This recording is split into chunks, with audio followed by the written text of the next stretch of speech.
What's going on, everybody? Welcome to another episode of the hoetohusbandpodcast. I'm your host, Terry Duran. I got my co-host, Jake Bava, in the building with me. What's up with you, bro? Not much, man. Looking forward to once again having another great episode here. SD is still going doing his daddy duties. Got a AU tournament this weekend, so good luck to them over the weekend. But want to quickly remind you can catch us on YouTube as well as follow us on TikTok and Hold On the Podcast. And for those interested in shout outs or promos, shoot us a DM on IG at Hold On the Podcast, or you can email us at holdonthepodcast@gmail.com. All right, T. I want to start off by giving a shout out to my man, Brother Soul Productions, for keeping us laced with our background music. I want to remind everybody to continue supporting the podcast through our Cash App and our PayPal. And I'd like to remind everybody that you can catch the audio playback of the podcast every Monday afternoon at 4 p.m. Central Standard Time on thecore94.com. Now, today's episode is titled Flirting Ain't Enough. And we're just going to be having a discussion about the raising dating standards and how men actually have to operate in the modern era to have any dating success. But you know how we do around here, man. We like to start off by discussing videos and stuff that we see on our timelines. So we got a couple interesting videos to talk about this week. This first video is ladies, take notes on this one. This video is about the 5 core needs that men need from relationships. Let's take a look. The end of the list. Consistent. 100 men. Consistent sex. Consistent sex. 100 yes. men, Mhm. and there's only 5 things here. 5. 5. Yep. Not 100. Across the board, they just want to be peaceful. They just want to be respected. Mhm. They just want your loyalty. Yeah. They want attraction, Mhm. and they want sex all the time. Yeah. Now, I want you to think about something in that list. It goes back to something that the women asked for to accept them. You said that statement, accept their baggage, right? Mm-hmm.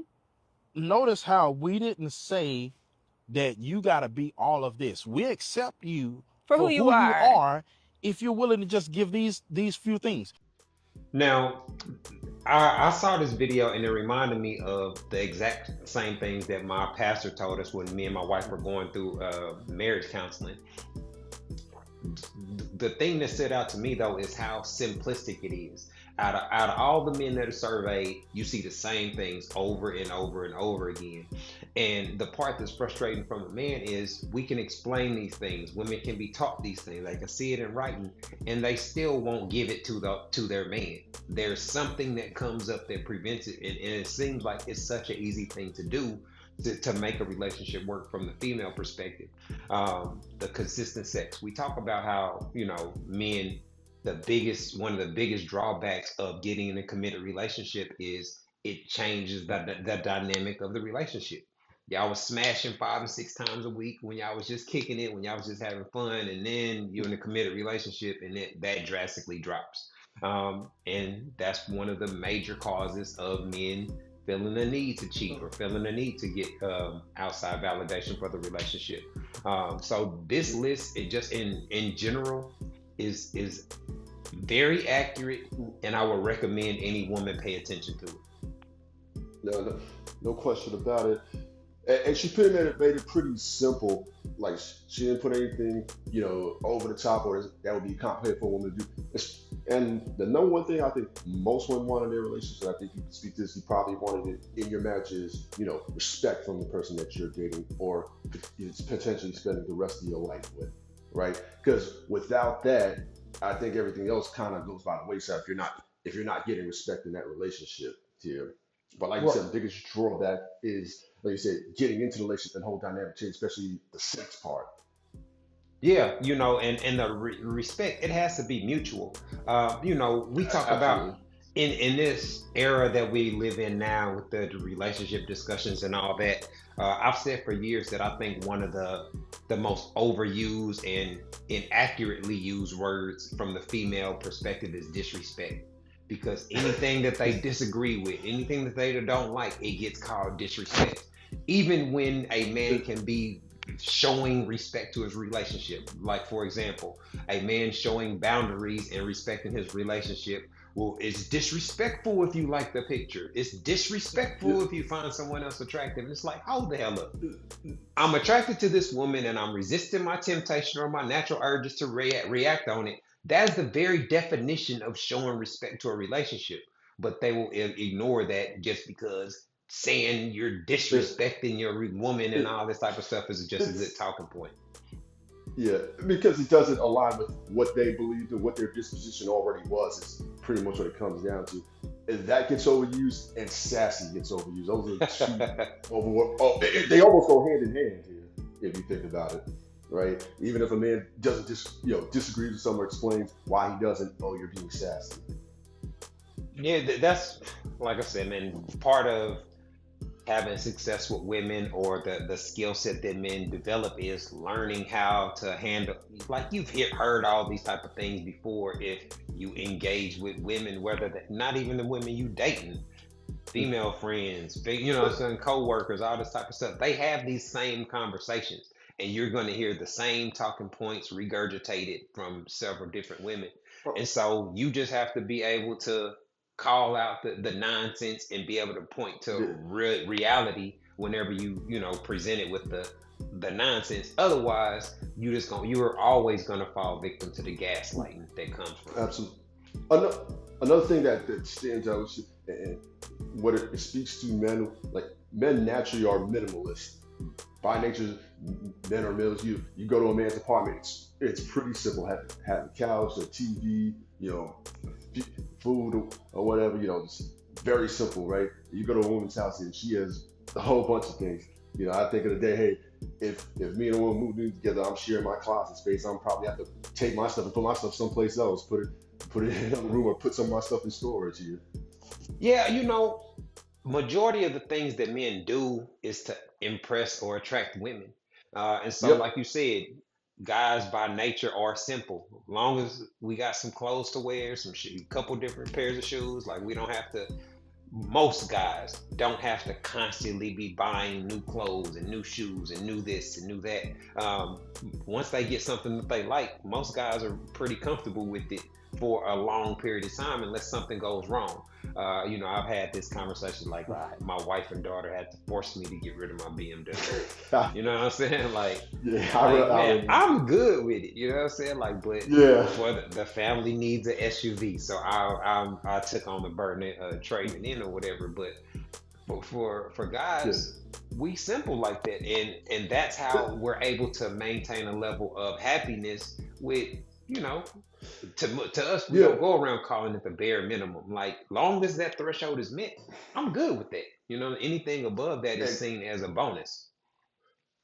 But and that's the whole point I really wanted to make out of it, is that men are simple and relatively easy to please, right? If you do those 5 things in a relationship, and like you said, a relationship should be mutually beneficial, right? And respect should be mutually beneficial. So I think those 5 things you can't go wrong with, what she just explained to you. Yeah.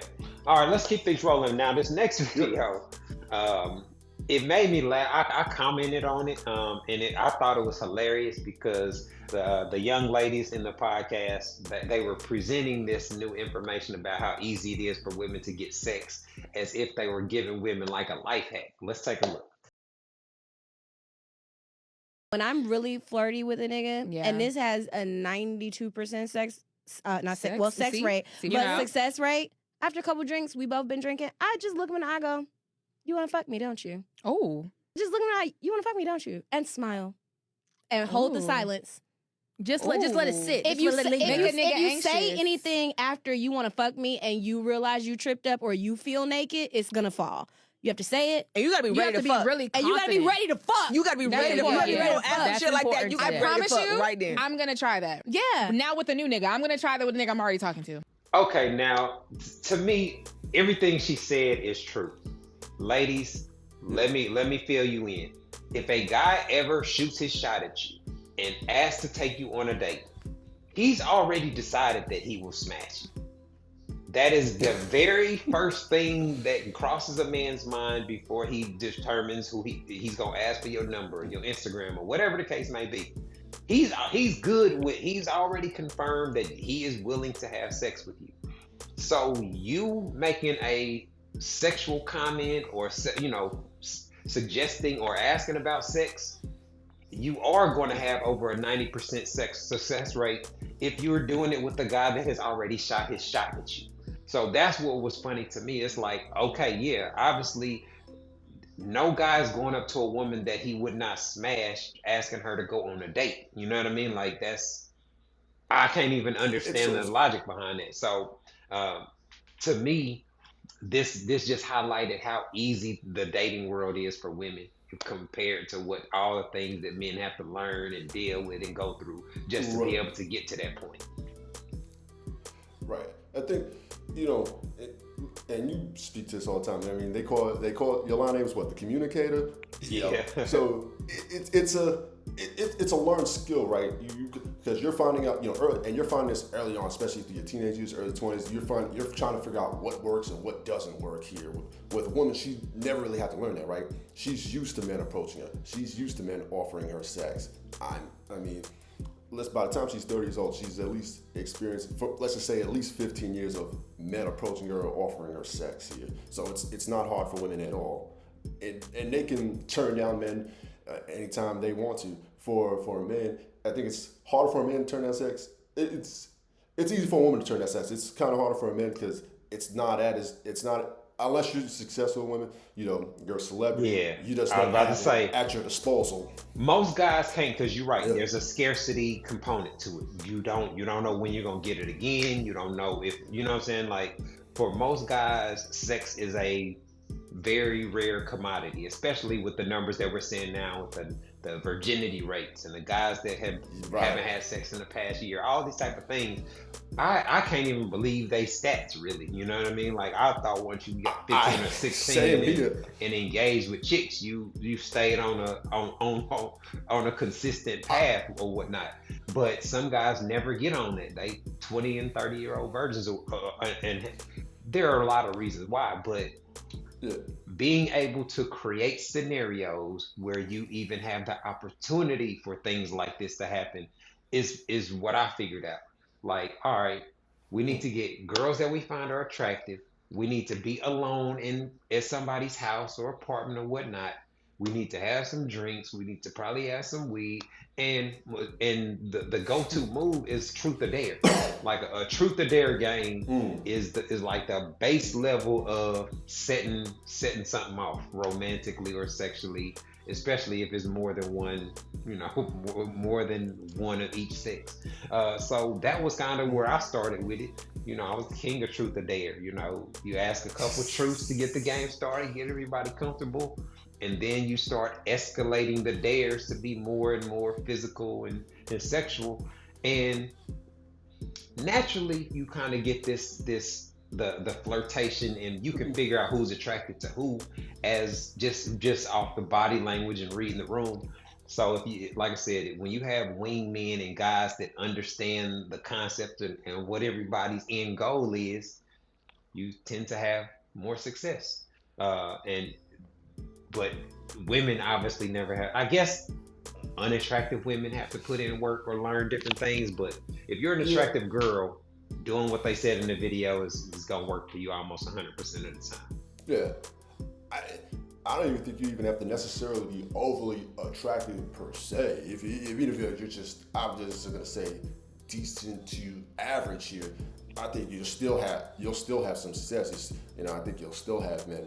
It might not be as much as, I guess, the attractive women, but you know what? Fair share. To me, I think that shows a real big difference in between how men and women handle attraction. I think when men are looking at women, we're looking for something.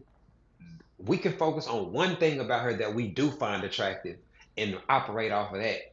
And it feels like women are doing the complete opposite. They are turned off by everything, and it's like that's why the average guy don't have a shot. They could find one thing about dislike one thing about you, and it's like a pass or fail metric as far as attraction goes for them. Like you got on some shoes that they don't like, and now you just completely eliminated from dating possibility. Like you can't change shoes. Like that's a relevant fact. Happens all the time, bro. It does. You know what? I'm just kind of surprised, even with the statistics of the average virgin out here, the guy that's not having sex. I almost thought it would be easier just because you have more access. Social media. You have dating apps. Different social events, and I figured it would be easy. But I can see both sides. I can see why to a certain degree because the average 20-something-year-old probably, didn't learn social skills like we did. We had to go outside. We had to socialize with people, right? Now you're growing up with social media, even folks aren't going outside as much. I mean, they're playing video games online. Remember, we used to go to each other's houses and play video games, right? Now, everybody's doing it online. Yeah, the word easy, like you said, it would be easier. That's a relative term. Like, it is easier for some people. Mm-hmm. It depends on how you're positioned in the game and in the market and what you got working for you. When it comes to having success with women from the male perspective, a lot of it has to do with luck. A lot of it has to do with the work that you put in. Like the guys that put in the physical fitness aspect of it, the guys that put themselves in a position to have money to spend and have the skills to be able to entertain a table full of women or a group of women. You know what I mean? A lot of guys can't do that, and in a lot of instances, those skills that are possessed by the small percentage of men over time, that's what separates. That's what creates the gap. That's why that dude smashed all the cute chicks in his high school, where a lot of guys didn't smash none of them. It's those type of things where you ain't reinventing the wheel. You know what I'm saying? Like, a lot of the conversations and engagement that you have with women are really the same. You just gotta find something unique about her or the environment that you in to make her laugh and make a joke, and you know what I'm saying, like, to keep it in the moment. Yeah, exactly. I mean, you could just make a comment. For example, you could say, hey, I couldn't help but notice you got the nicest smile here. Hey, what does your man think of it? Oh, I'm single. You got a conversation right there. Well, we're going to get into that a little bit later. It's not as easy as doing that these days, because of, there are a lot of different factors that have changed it. But back in the day, a little one-liner in a conversation was enough. But unfortunately, in the era that we live in, the standards have been raised. And we'll get into that a little bit later. Matter of fact, we're about to take a quick break. When we come back, we're going to be getting into today's topic. Flirting ain't enough. You know what I'm saying? Like, it speaks for itself. You got to do a lot more than just simply flirt. And we'll break down some of the things that are required for a guy to have success in the modern era of dating. You are tuned into the Hold a Husband podcast. We'll be back in a minute. Hi, I'm relationship coach and author Terry Duran, and I am pleased to announce that my book, It's Not That Complicated, is finally available as an audiobook. So if you don't like to read, or you just don't have time to read a paperback book, this audiobook is perfect for you. You can listen to it while you're in your car, while you're at work, etc.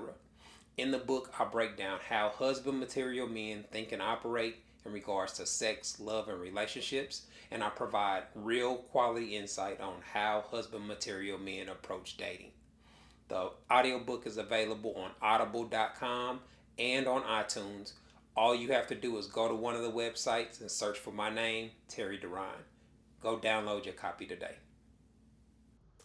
All right, everybody, welcome back to the Hold a Husband podcast. Today's episode is titled Flirting Ain't Enough. And we're just going to be having a conversation about how dating standards have risen over time and the things that a man has to do in order to have any success with women in the modern era. We talk about it all the time, but I don't think it can be emphasized enough. Historically, how men and women met and engaged with one another had to do with proximity. It was people in your neighborhood, people in your community, the people that went to your school or went to your church or some other connection where you saw them on a regular basis. And the rare opportunities that were outside of that were, friend of a friend. You were at somebody's birthday party. You were at a graduation. You were at a barbecue. You were at a cousin's house and you saw a cute chick that lived down the street from your cousin. And, it was like kind of an extension of your social network. And so it was real limited. You know, the really bad chicks that you came across or the really attractive women, they had such a popular, you know, they were so popular back then because you didn't come across them that often unless it was at school. You know what I mean? But that has drastically changed with social media. Now you see women from all over the world. You know, you can follow there's an unlimited amount that you can follow. And even the average women have a lot of enhancements available to make themselves at least appear to be the upper tier of attractiveness. So the game has drastically changed in what you have to do and how you have to engage in the modern era. And if you don't adapt, if you don't peep game and figure out what's going on, you are going to be at home playing video games by yourself. Exactly. What you said basically is how much the dating game has pretty much evolved in the past, 2-3 decades here, right? Like, and we touched on it. I just touched on it a little earlier here, of how you're pretty much back then you were kind of restricted, I guess, or limited to what was in your community, right? What was in your city, or maybe the surrounding area of your city, right? School, church, maybe a club, a social, the chess club or whatever club you was part of, right? Maybe that's where you be. Now, like you said, we have the internet, we have social media where you have access to women all over the world. Even on the dating apps, you can put it to, let's just say, okay, I'm in Houston. If I want to go find women in Dallas, I can set it to Dallas and potentially find zip code in Dallas. So, yep. So now you can do that if you're open to dating women in other cities or long distance dating for that matter. So it's changed a lot. So like you said, we have to adapt with the times. If not, you're stuck. You're by yourself playing video games, watching Pornhub, and doing everything else but having a chance at dating or with a woman. I just thought about something that I think probably has a real impact. Back in our day, we didn't have to compete with so much, not necessarily, well, obviously the attention, but also the entertainment. Like back in our day, when we was in high school and college and all that, TV shows came on at 8:30 and was off by then. So they wasn't binge watching shows. They didn't have things where they could constantly entertain themselves without any outside influence. And so your opportunities to be the source of entertainment, if you could have a conversation that the girl thought was interesting, that would have her looking forward to talking to you again, that's how I was able to separate myself from other guys that were older than me, had more than me, you know what I'm saying? Like had all these different things. Yeah. I was able to hold engaging conversations. I was able to ask thought-provoking questions. I was able to make the experience of engaging with me something that she looks forward to again. And I mentioned several times, I guess I had myself in training on how to deal with women, because I had a cordless phone. And I would be in the mirror on the phone working on my body language, working on how I look when I said certain stuff. So I took it to an extreme as far as trying to not look lame and trying not to be lame in front of girls. Listen, I must say you was ahead of your time, like you said, because you thought of that then. The average person your age wasn't thinking that at that juncture of time. It's very few far in between. That's so weird. It's funny to hear that, but I can't believe that they didn't. Like, wanting to know how you look when you talking to chicks, to me, it would seem like the simplest concept ever. But thankfully I did it. And now that, I'm older and I look back on things, it did make a big difference. I was talking I was on a guy's trip recently and I was talking to one of my best friends, and we were talking about like what we thought of each other when we first met. And he was like, man, you was the most confident dude I had ever been around. And I didn't feel like that. I used to be nervous and shy. You know what I'm saying? I felt like I was shy or whatnot. But I think that he was talking about how I communicated and engaged once I did, shoot my shot or whatnot. Because I was always able to use, the end of Big Papa. Tell your friends to get with my friends, and we could be friends. Like, I embodied that kind of attitude. Like, so I was always able to.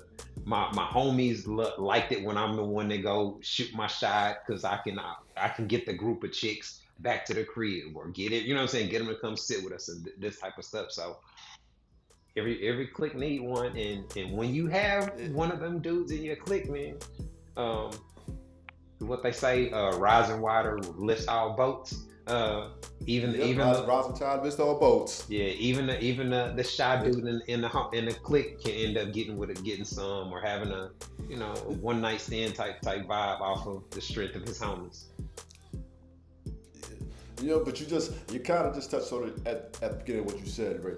You said, you would look in the mirror, practicing in the mirror, checks, what your call is phone, how you would look, how you present yourself. So even though in the back of your head, damn, nurse, I might get turned down, I might get rejected, you gave off the look, how you presented yourself, the look you gave, it looked confident, right? You get, at the very least, if not for anything else, hey, you was confident, hell, it didn't matter, you was gonna get this shit. At least that's how it looked from the outside looking in. Yeah, I mean, you gonna take L's, you know what I'm saying? You gonna, no doubt. You gonna get, nobody's gonna have 100% success rate. You gonna holler at a chick that got a boyfriend. You gonna experience all these type of things, but you have to learn how to handle it. Like, a lot of times, the dudes that F you then, you know what I'm saying, like cuss the chick out or whatnot, that was always stupid to me. Like, to me, in my brain, if I find you attractive and you got a boyfriend, cool, that means you're not available now. But there's plenty of chicks I smashed the next year or after that. You know what I'm saying? Like, just the timing wasn't right. I'm just gonna let you know, I do think you fine. I do find you attractive. And I'm still gauging whether or not you find me attractive. You know what I'm saying? Like, but I can respect your little boyfriend. I don't want to have to beat him up. You know what I'm saying? I say something cute or clever or whatnot. And depending on how her response to that is, that means that's a warm lead for the future. You know what I mean? But another thing that I think really hurts society overall, is the lack of dance floors. Because I think, historically, the flirtatious vibe between men and women was kind of the fuel of the nightlife scene. The dance floor was the biggest and the most active part of the club. And everything was centered around ladies and free, so it can be several ladies. That's going to attract several men, and it's kind of a free for all of flirting, trying to get chose, or you know what I'm saying, or choose, shoot your shot, etc. It's not like that now. The engagement level of men and women. Now, you still got dudes out there that know the game and walk up and approach groups of ladies. What's up with y'all drinking? You know what I'm saying? Like doing this type of things, but the cost has went up exponentially. Doing just a little line like that could cost you $80 to $120. Hey, what y'all drinking? It's shot o'clock. Y'all want some shots? Like, just doing that can run up a tab very, very quickly, and is not guaranteed to have any return on your investment. So the barrier to having that physical contact, to dancing, to being able to actually really gauge a person's level of attraction, it's a lot harder to create that in the modern era, in my opinion. It really is. Like you said, it used to be, ladies free before 11 o'clock, ladies free before 12, whichever it was. So it would attract women to that club, and now men pass by, see the line. Oh, damn! You see those women out there? Oh, I need to get here. Boom! And like you said, you had the dance floor. If you had a good DJ in there, he played certain songs, and you would go, talk to him, exchange numbers and everything. Now, I think it's with the hookah. Hookah is such a big thing, especially here in Houston. Hookah is such a big thing, right? Certain days they give $10 hookahs. Some give $5 hookahs. So now a bunch of women go get section. They're getting a section, and it's hard to tell. You don't know if they're with other men that they might be, dating interest. You don't really know. So it's just like, I don't want to go over there and, that's her boyfriend in that section here. And that can cause a whole problem within itself here. Yeah, and then, you want girls to come to your section, but then that limits your ability to, because you're in a fixed location. When you were just roaming the club freely, you can shoot your shot at her, you can go talk to her, you can go to the bar. It's a lot of different options. When you have a section and you committed to, you're spending money on that particular section, you're going to be trying to get your money's worth and make sure nobody's taking your bottle and all that. So it kind of changes the whole concept of where you at the club. But one thing that I really used to be my favorite part of the night, was the slow dancing. You know what I'm saying? Like a lot of times it was only maybe 2 songs at the end of the night. But if you have been flirting and working in the room and shooting your shot and flirting and doing things throughout the night, by the time the slow dance came, you can get the chick that you really want to come, grab her hand. You can hold her hand and, take her to the dance floor. Y'all hugged up, you close. And that was the vibe that I really, really love. You know what I'm saying? That I think, it creates a nostalgia, as far as what the club experience was like. And you might have only spent 20 or 30 bucks the whole night, and you could have an experience like that. That's impossible to do in today's day and age. It is, man. And DJ knew what time to do that, because they would do it. Remember, they would always do, let's say the club ends at 2, they would start around, 1, between 1 and 1:30 and start playing it then. This way it gets everybody in the right mindset, right mood here. Man, it's such a lost art these days. Yeah, let's keep things rolling. Now, another thing that I think kind of makes have a success or makes guys really reluctant to take action is back in the day when you tried to holler at a chick or shoot your shot. For the most part, it was relatively private. I was the king of writing letters, so yeah, they can let their friends read the letters and all that type of stuff. But for the most part, shooting your shot was a one-on-one conversation where she either was receptive to it or rejected you. And the only kind of, fallout from it was the walk of shame. You either walking back with put number in your pocket, or you walking back with your homies at the table laughing at you or pointing at you and stuff like that, which is part of the game. You know what I'm saying? But you gotta take that risk to be able to even ever have the success. But now, man, one little conversation, you could be getting videotaped, you could be being recorded, and the next thing you know, you could be viral for being like, look what this creep said to me, or look at this dude approaching me, because the way that they receive it is largely dependent on how attractive they are to you, or how much money they feel that you have, or how much status that they can see before you approach them. So for even dudes that will be considered handsome, they're 6'2" and this and that and that, a woman could instantly treat him like a lame and curve him, and it'd be a viral thing, where you being humiliated or clowned over it. So I can definitely see how that aspect of it makes guys reluctant to at least, especially approach, groups of women. I think that definitely changed the dating game over time, because you said it was, back then it was private, you have a conversation and either she was interested or she's not. She would say, she was interested, we exchange numbers, or she would, like you said, she wouldn't say, she's not a boyfriend, or she's just not interested for one reason or another. Now, like you said, you don't know if it's being put on camera. Now she's putting it on her Instagram, on her TikTok, and that could potentially go viral once she hits that send button. Now everybody is looking at you like a lame. I mean, granted, people are only going to remember for about 15 minutes here.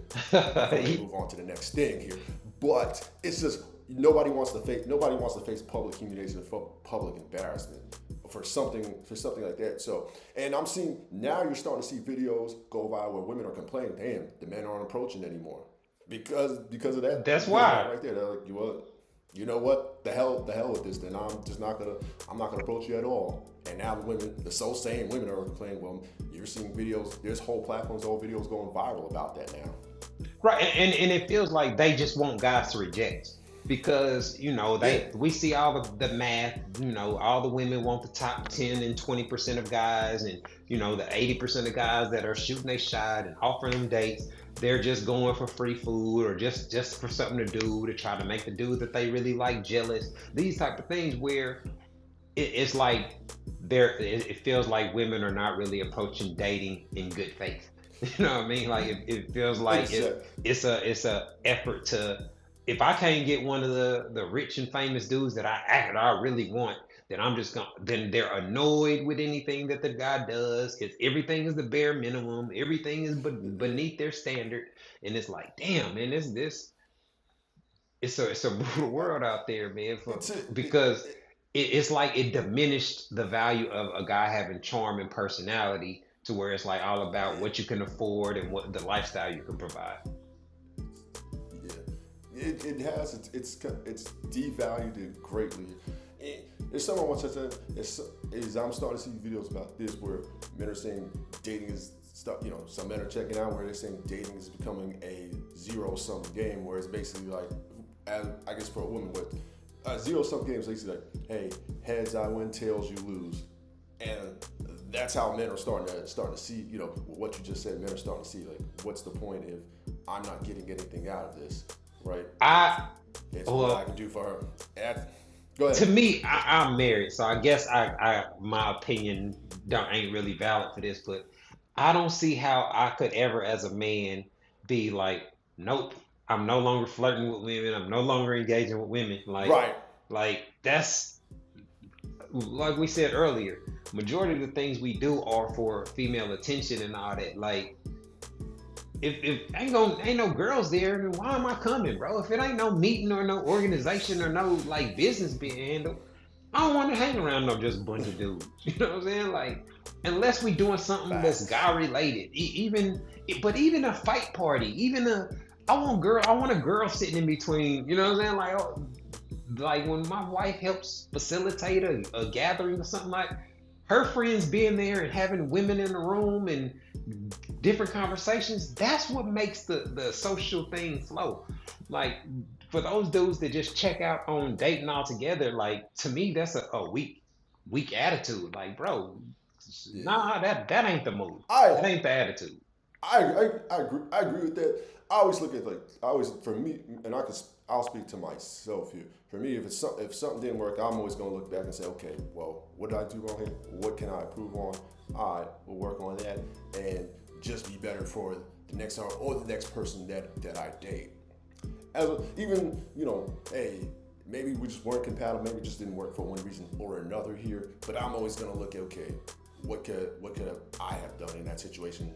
That's just be how I go back. But like you said, I couldn't just say, hey, nah, I'm not gonna date all together, or I don't want to go somewhere where there's women there. Like I said, I damn sure don't want to be in a place with just a bunch of dudes.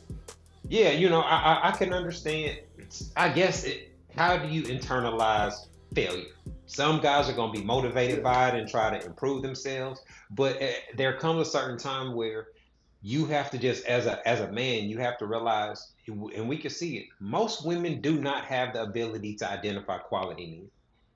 They go based off how they feel about what the guy is presenting himself to them. So if they feel attracted to you, if they feel that you're sexy, if they feel, and a lot of these white guys have learned to finesse this, but her impression of you before you shot your shot at her largely determines the outcome in today's era. Because social media, when you having the first conversation, what's your Instagram? When you exchanging that information, your number of followers and your social media presence and all that is definitely being evaluated by her and her friends. And so guys that have large followings, it's easy to take advantage of. You can, like you can once you get a certain number, thousands of followers, and they see that you got even a little bit of motion, you pop, like you got a little bit of traction on social media. That's enough for guys to be able to exploit and use to their advantage. Now, the guys that have success with women in real life don't rely on that. That's pretty lame. Like, I got this many followers. I got this many, Like, that's like, you gonna sound lame as hell. But if you talking to a chick and then they discover that you have lots of followers, now their perception of you changes. You know what I mean? That's Yeah, I mean, I think some people try to equate having a lot of followers with stuff in have motion in real life, and Dave Chappelle said it best, right? Twitter is not a real place to be. Neither is Instagram. Yeah, it has a reflection of your lifestyle, but people catfish too. There's a lot of people that put on a facade and put on a show for Instagram, but their reasoning is because of the mentalities of how the dating market operates. Your social presence and the perception of you on social media, matters. You know what I mean? Like I just last week I paid for the blue check mark on social media. I've been on social media 12, 13, 14 years, and I finally decided to do it because I'm doing some more content and trying to, remove some of the shadow banning that I have. But for some people, you could be a nobody and still do that, and the status that comes from a DM with a blue check mark, even if it's subconscious, they react differently to you having some type of status that says you're who you are or whatever you have, you claim to be. And so I don't think that dealing with catfishing or misrepresentation was as big of a thing back in the day because you wasn't engaging online. You had to link up physically, in order, and that's real difficult to hide in person. That's what I was just gonna say. I guess back then, people did it to a certain degree, but it was tougher to do because eventually you're gonna find out they don't got it the way they said it. Whereas online, you don't know, you probably don't know that person, have never seen that person, so you can kind of portray whatever life you want to portray. Say you're living, right? You can take pictures in front of somebody else's car and say it's yours. Well, people do stuff.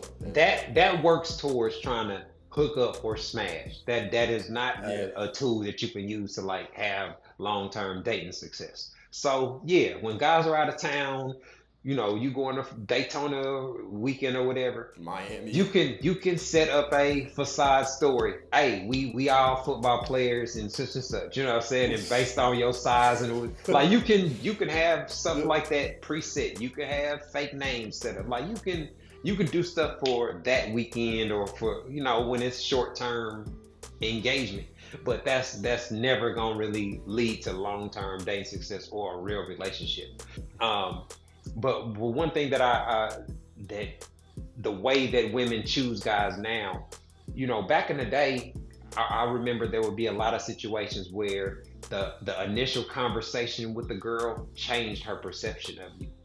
Because all they really had was assumptions then, you know what I'm saying? Like, oh, I saw you in here and I thought you were mean or I thought you were stuck up. And then you engage and then they laughing like, oh man, you actually cool. I thought you were this way. and they're the same way, you know what I'm saying? Like, oh man, you never used to smile, so I thought you were stuck up. And they'd be like, nah, I just used to be nervous around you. Or, you know what I'm saying? Like, it could be those type of things that get revealed in that one-on-one conversation. But your first conversation in a lot of instances is a text message or a DM, and that can be screenshot and used to exploit you or embarrass you, especially I see a lot of times where the guys that copy and paste the same message, you know what I'm saying? They got they unique little whatever line, DM line. To me, I think that's smart and efficient. But if you shooting your shot at all the chicks in your town and they all, one of them decides to post it, now you done went viral for the wrong reasons. So you never know what's going be held against you in the modern era. So I think that contributes to the lack of success that we're seeing as well. Man, no question about it. All right, man. Looks like we up against the clock. We about to get up out of here. But before we go, man, I want to give another shout out to my man, Brother Soul Productions, for keeping us laced with our background music. I want to remind y'all to continue supporting the podcast through our Cash App and our PayPal. Jay, I appreciate you linking up so we can get this episode knocked out. Yes, sir. This has been another episode of the How to Hustle podcast, y'all. Thanks for tuning in. Peace.